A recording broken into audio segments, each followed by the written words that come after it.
Well, hey there, homies. This is Sarah. Yep, no Ashley today. Sorry about that. Just me and the cats. And this is Hometown Homicide.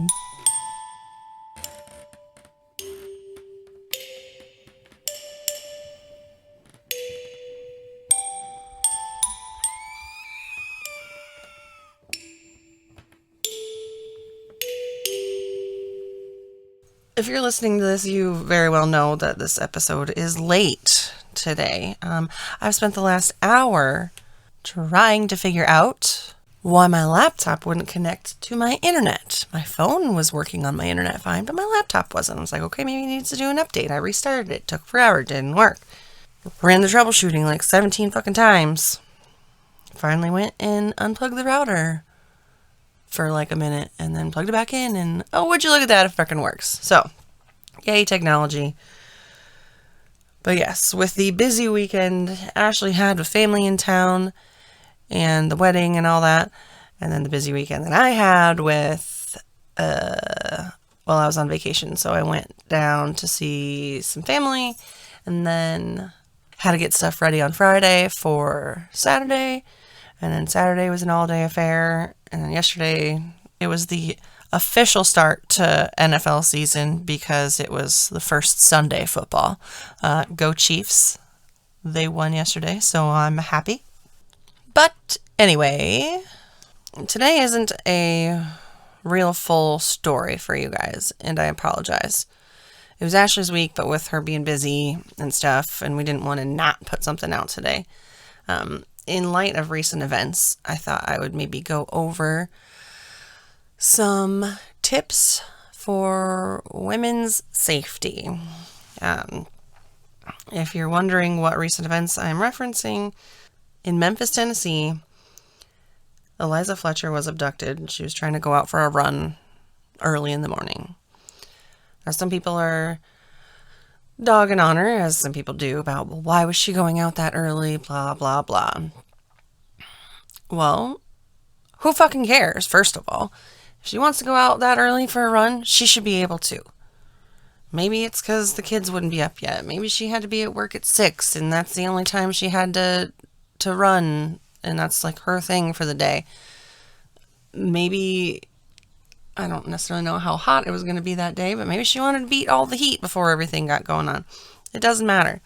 But she was abducted, and her body was found 4 days later. They do have the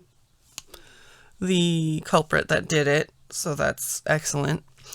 But it blows my mind.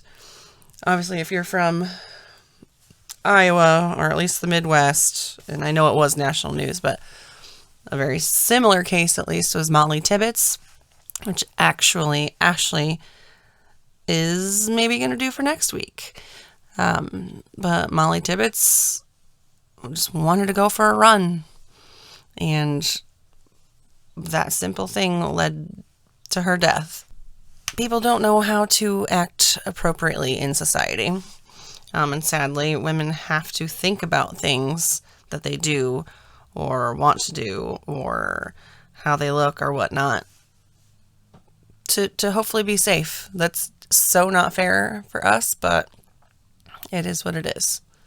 Women's safety. I remember being taught in middle school, as a woman, you are a more likely target for rape if your hair is in a ponytail, because they can grab it easier. You are more likely to be a target of rape if you have a skirt or dress on, because easier access. It's like, we shouldn't have to teach children that, but we do.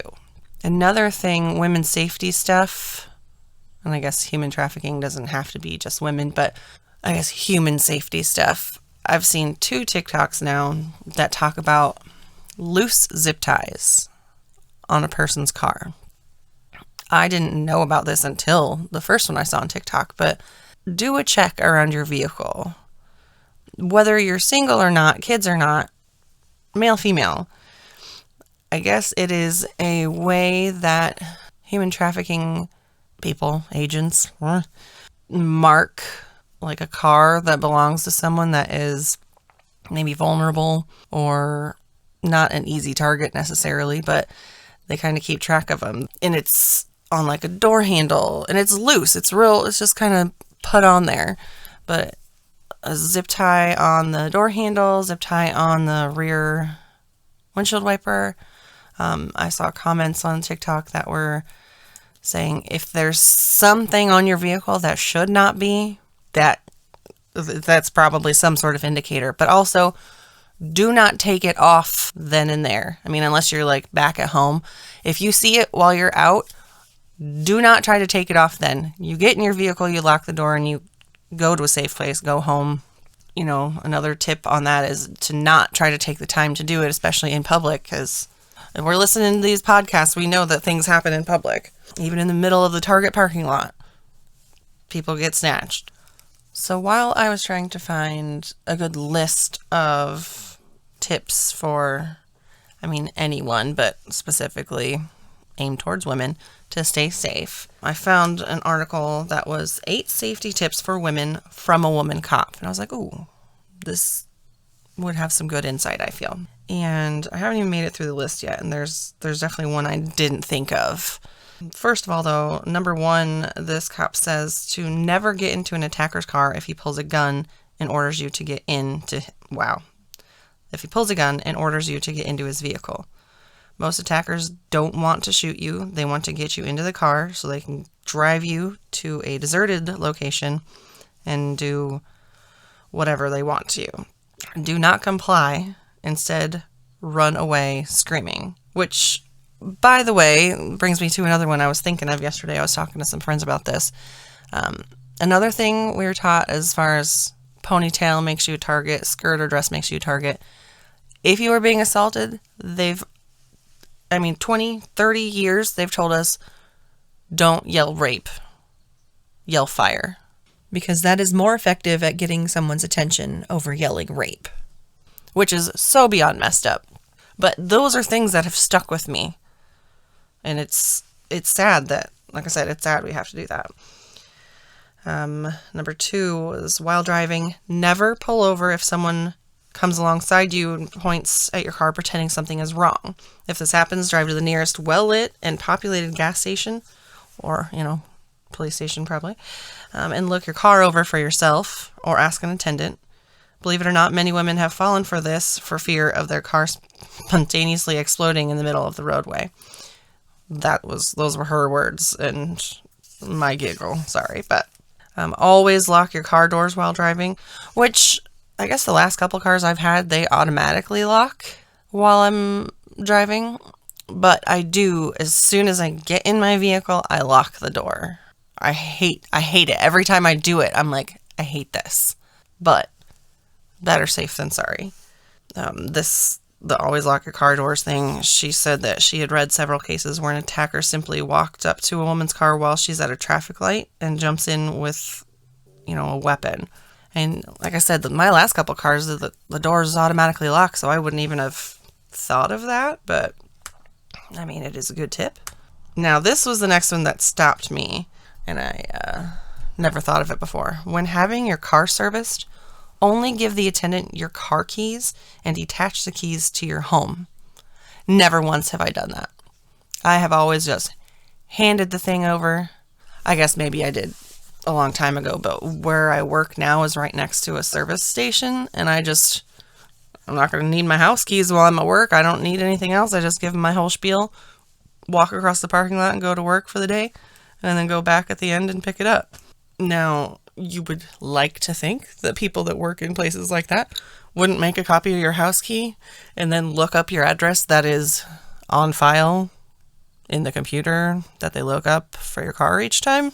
But, we've seen or heard the stories of someone that worked for like a locksmith place or someone installing security cameras or whatnot. Like, they have that information about you at their fingertips and they can just use it at will. And think about most mechanic type places.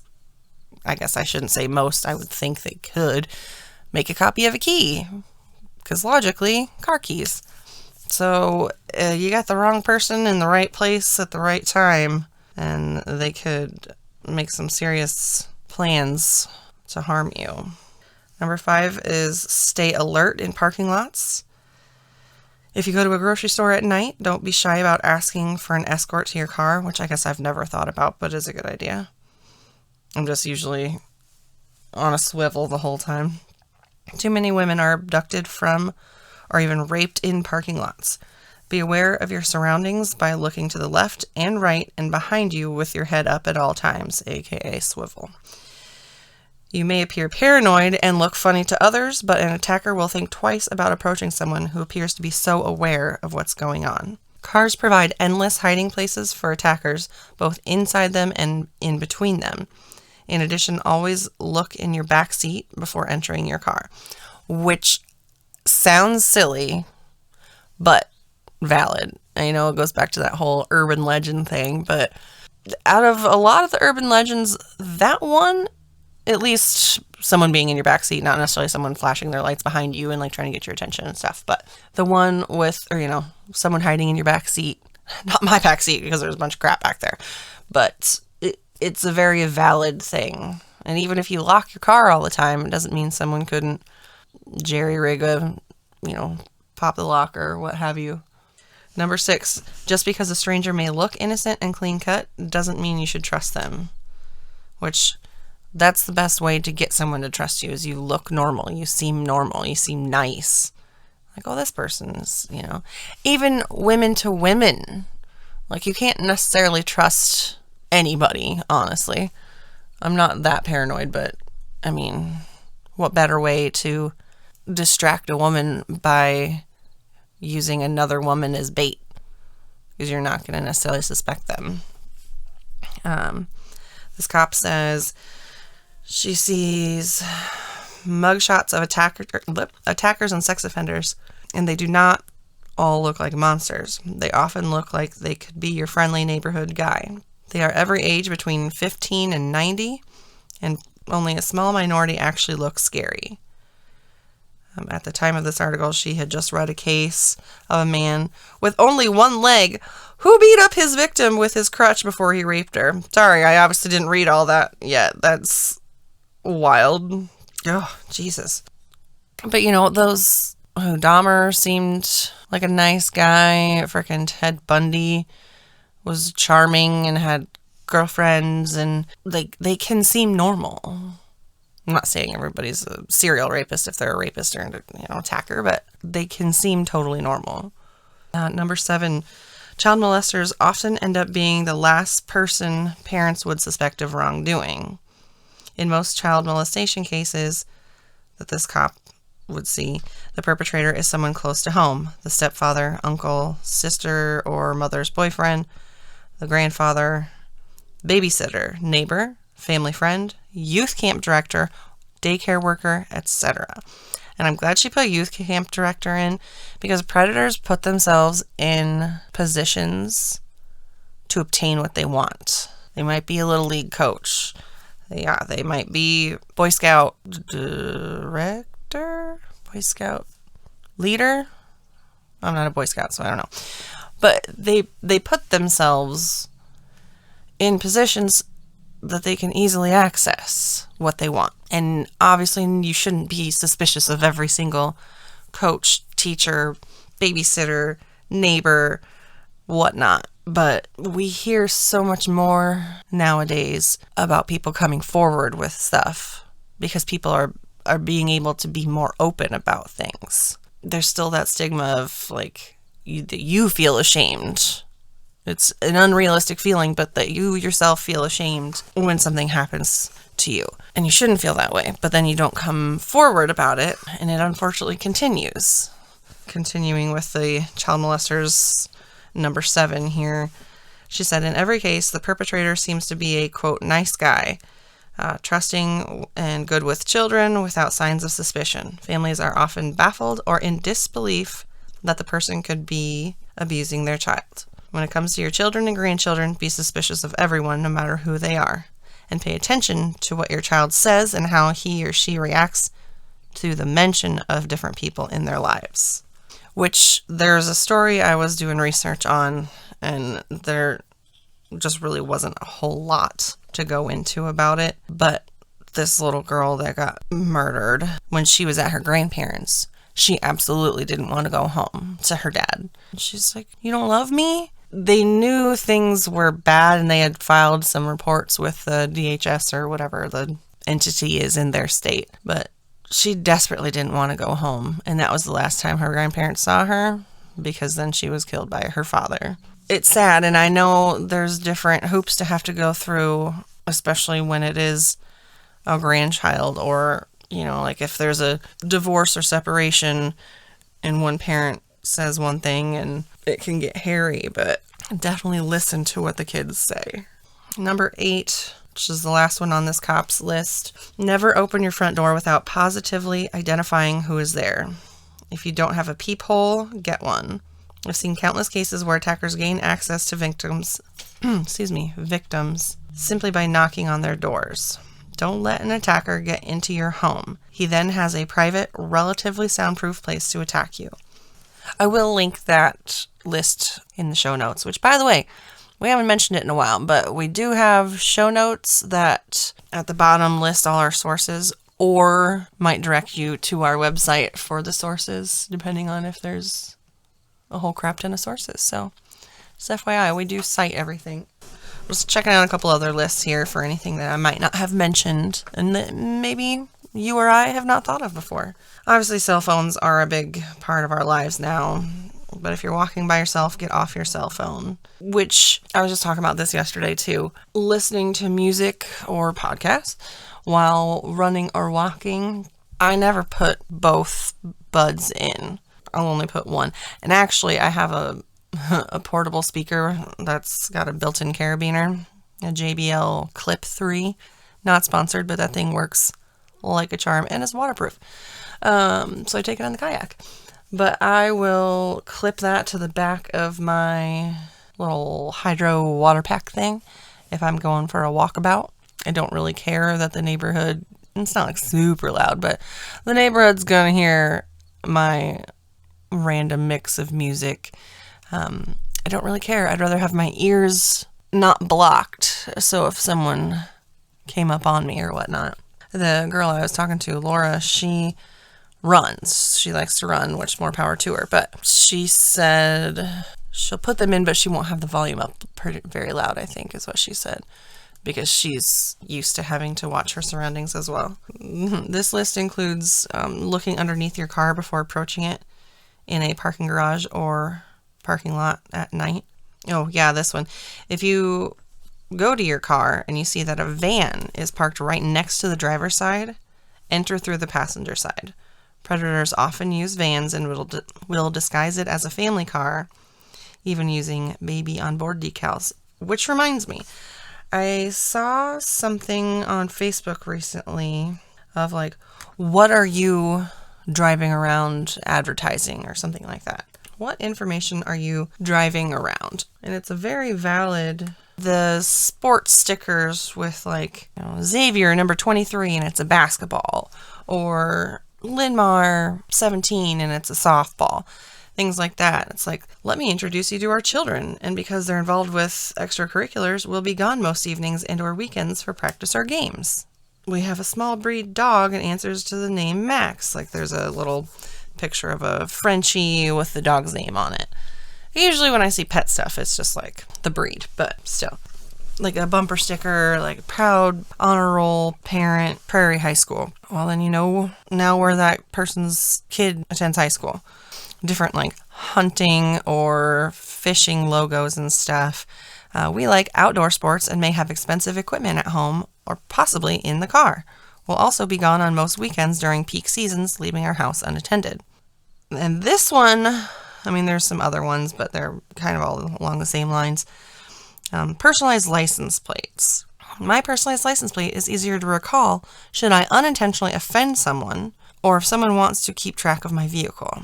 100% that whole unintentionally offend someone. I used to get road rage. I still get road rage, but I have to like internalize it now because I'm kind of afraid if I honk at someone that cuts me off or whatever, that they're going to make note of my car, my license, my, you know, whatever sticks out about my car and like follow me and be a lunatic at like the next stoplight or something. Plus, any of these like bumper stickers, window decals, etc., makes your car a little bit more memorable. I have a couple, so it's not like I'm saying don't do it. The personalized license plate thing, for sure, it's like too cool or, whatnot. Or so cool. Movie reference, sorry. You're going to remember that. So, if I'm behind someone with a personalized license plate, I'm like, what the fuck does that say? Like, I have to decipher it sometimes. Sometimes it's very obvious, but I'm like, be beating you? Be eating you? Jeepers, scrapers, anybody? Okay. But still, much more memorable. If you happen to have a flat tire, like you come out to your car and it has a flat tire, go back where you came from, restaurant, store, etc., and call for help. Once assistance arrives, approach your car. If someone comes up to you, even if they are a woman, and wants to offer help, politely say no thank you. What did I say about women? Sometimes they're bait. If a man, he could be a predator. If a woman, she could be the lurer. Which bait is a way better word for that. When leaving the mall late at night, ask a security guard to walk you to your car. Do not go up to just any security guard. Go directly to the kiosk and ask them to assign an officer to escort you. Predators sometimes dress up like men of the law, which I don't even know if I would have thought about that. I would have read their shirt or badge or whatever spiel, but to go to the actual kiosk and know for sure who you are talking to. When the pharmacist asks you to confirm your home address, whisper it to them. Broadcasting your home address among strangers in the line behind you could compromise your safety. If you're checking into a hotel and the front desk says your room number out loud, ask them to give you a new room and write the number on a piece of paper. Or when you check in, ask up front that they not say your room number out loud. The room number should be your business only. Which, yeah, totally makes sense. When traveling, do not walk with a map in your hand. It is a dead giveaway that you are a tourist, therefore an easy target. Oh, this other list is from cosmopolitan.com, and there's good ones on here, but this one, if someone is chasing after you, run away in a zigzag pattern. This will exhaust your attacker. Bitch, that will exhaust me. Running, no. Zigzag, I'll just lay down. Just kill me. Just get rid of me. I'm joking, but seriously, fuck. Zigzag pattern. What is it, a crocodile? Don't check in on Foursquare, which is Foursquare that popular? Or Facebook when you arrive somewhere. Instead, check in as you leave. This way, no one will be able to digitally stalk you and know your every move or when you're not home. Also, if you don't want people to see where you are, turn off your Snap Map. Unless you're going to do some bad things, then please be dumb enough to leave it on so your wife can figure out that you are in bed with someone else. Not me, not my story, but I know someone that happened to. It's like, wow, caught cheating because of Snap Maps. Nice. Well, this one's just straight up paranoia. When you move into a new place, check your smoke detector for a hidden camera. Your landlord could be spying on you, which is true, but I feel like that's one of those, like, in a movie and TV show things that's hardly ever real. But then those hardly ever real stories become our stories, so, Something I saw recently come across my Facebook ads or whatnot was a pepper spray. But this is a very specific, unique pepper spray. It's called Eliminator, TM, Blue Heat Pepper Spray. Not only will it suck because it's pepper spray, it's also, the spray is a dye. It's blue dye. It reminds me of like the ink packs that banks can put in with their money if they're getting robbed or whatever, so they explode and get the blue all over the people. Again, not sponsored, but this thing is cool and I actually want to order one still. Eliminator Blue Heat Keychain Pepper Spray with Marking Dye. It's only $11.99, so like there's not really an excuse to not get one. And it comes in 5 different colors: black, blue, pink, purple, and red. Is that red or orange? It's coral. I don't know. I'd get the purple. Anyway, it contains a blue marking dye that stays on skin for up to 48 hours for assailant identification. So motherfucker's gonna look like a Smurf and it's going to be real obvious that he did something wrong. Or she. Never know. Causes an instant burning sensation to eyes, nose, throat, skin, and lungs, obviously because it's pepper spray. Powerful 2 million SHU, which is Scoville heat units. Jalapeno has... Alexa, how many Scoville units are in a jalapeno? Jalapenos range from 2,500 to 8,000 Scoville heat units. Okay, so there you go. And it's also got 10% OC and 1.4% MC pepper spray formula. Sure. It's a half-ounce canister containing 6 to 8 1-second bursts with a stream range of 8 to 12 feet. Hell, man, that can fucking go a ways. Locking safety actuator helps prevent accidental discharges and glows in the dark for easy activation in low to no light. A la a little aimer thing glows in the dark so you can actually see what direction you don't accidentally spray yourself. But yeah, it comes in 5, like the case it comes in is 5 different colors. I think that's pretty fucking cool that it stains them for 2 days. I'll put that in the show notes.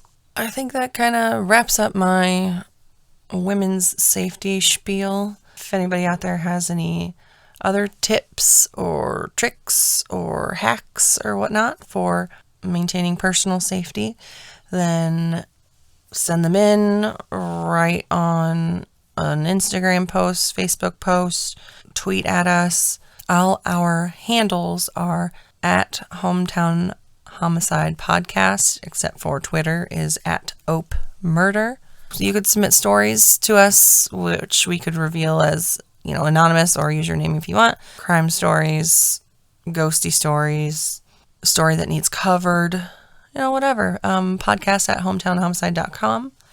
Don't forget, we do have merch out now. It is on Etsy. HH Evidence Locker. All one word. That's the shop name. There's a code for 15% off running through October 1st. The code is HOMIE, HOMIE. We have had 2 sales so far on Etsy. One is my mom, and one is my friend Maddie. So, hey, you know what? People gonna get the merch. There's t-shirts, hats, a couple sweatshirts, and when I say hats, I mean a couple stocking caps and a couple regular caps. There's stickers, represent the homies out there, and spread our word so we can spread the word of forgotten victims or lesser known stories that should be remembered. Hopefully you hung in there with me for the somewhat awkward but informative episode today. Remember, we want to tell stories to you, not about you, so stay safe. And this was Hometown Homicide.